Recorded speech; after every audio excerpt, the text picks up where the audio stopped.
nga ba yung parenting the 90s way na talaga namang Yeah. pumatok sa iyong online community? Ano Um, yun? hina-highlight po namin dito yung parang probinsya feels.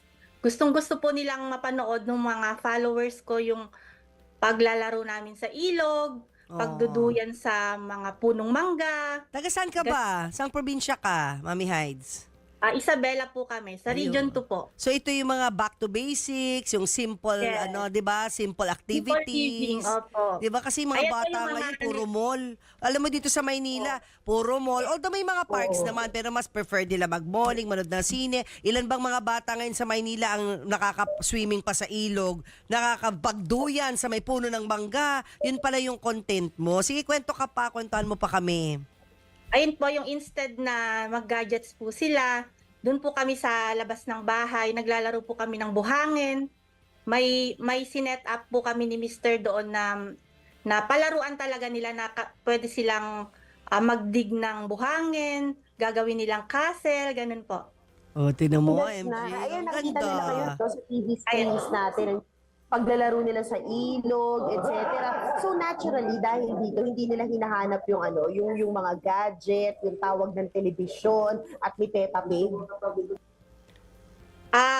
Syempre kailangan din po nila yon kasi nagwo-work din po kami. So may Oo. time po na gadgets po talaga sila. Manonood pa rin sila ng TV. Pero as much as we can, gusto po namin na sa nature po talaga sila. Yung gusto po namin yung simpleng mga laro, mga luto-lutuan, bahay-bahayan, ganyan po. Yung mga simpleng, may mga binibili po kasi kaming sungka, ganun po yung mga. Oo, tinuturo nyo rin yun. Actually, maganda yun. Ganda. Pero eto na, bakit mo ba pinili yung buhay dyan sa Isabela kesa sa Maynila?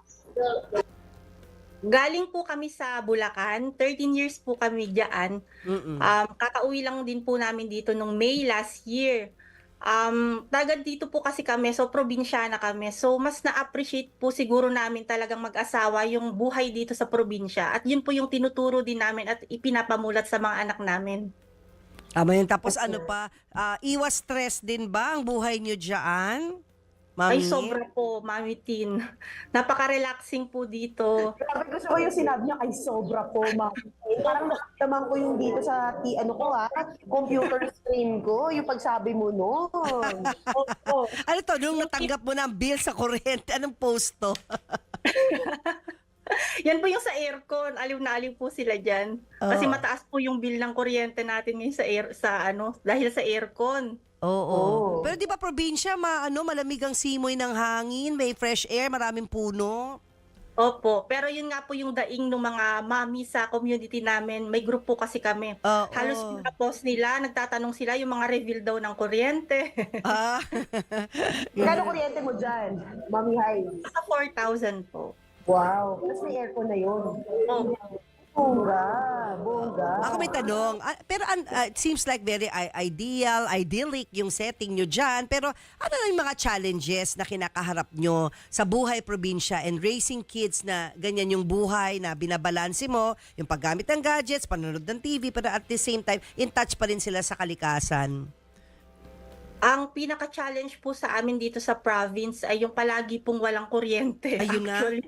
Ayun na.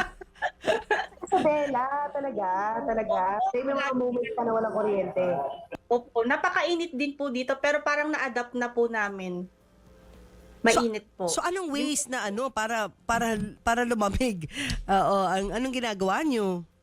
Thankfully po may mga punong mangga po dito. Yun So na. nagsiset up po kami ng banig doon sa ilalim ng puno o kaya duyan. So doon po kami nag-spend ng tanghaling tapat.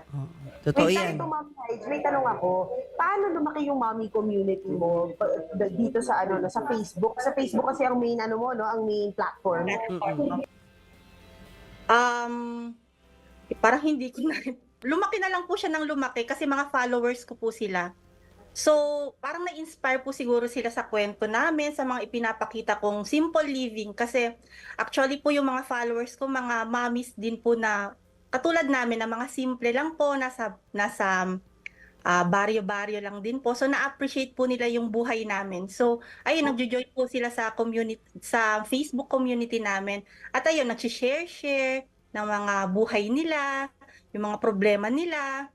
Ini-invite din po nila yung mga co-mommies nila na mag-join din po dun sa group namin. Oh, so talaga naging organic yung paglaki ng community ninyo.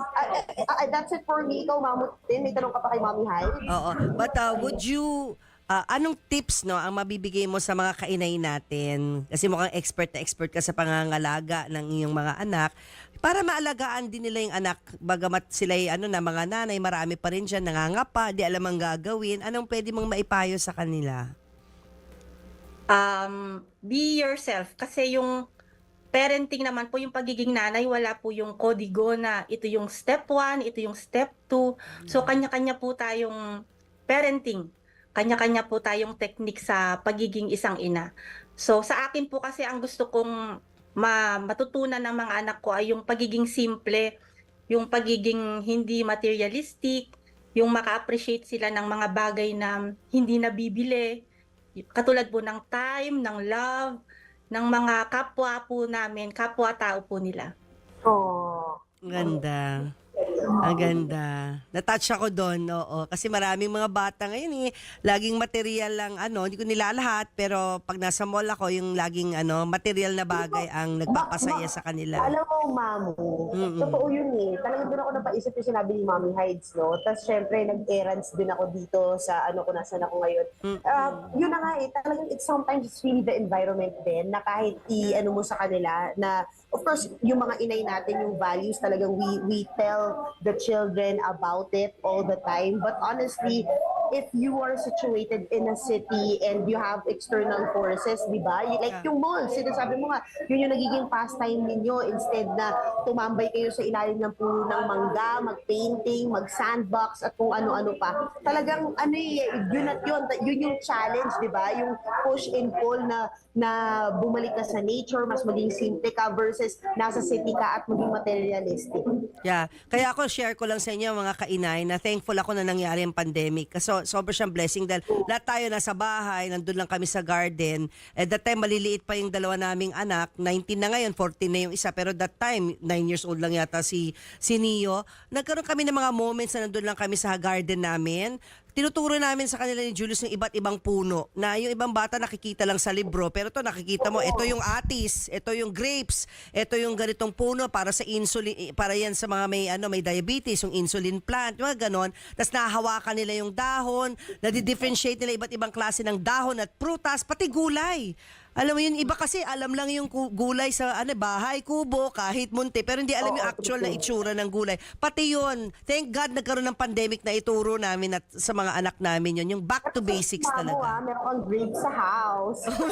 Di ba nakita nyo rin yun, grapes namin? Sabi ko, bongga, napatubo yung grapes sa Oo, bongga talaga. the city. Yes, grapes in the city. Gusto ko yun.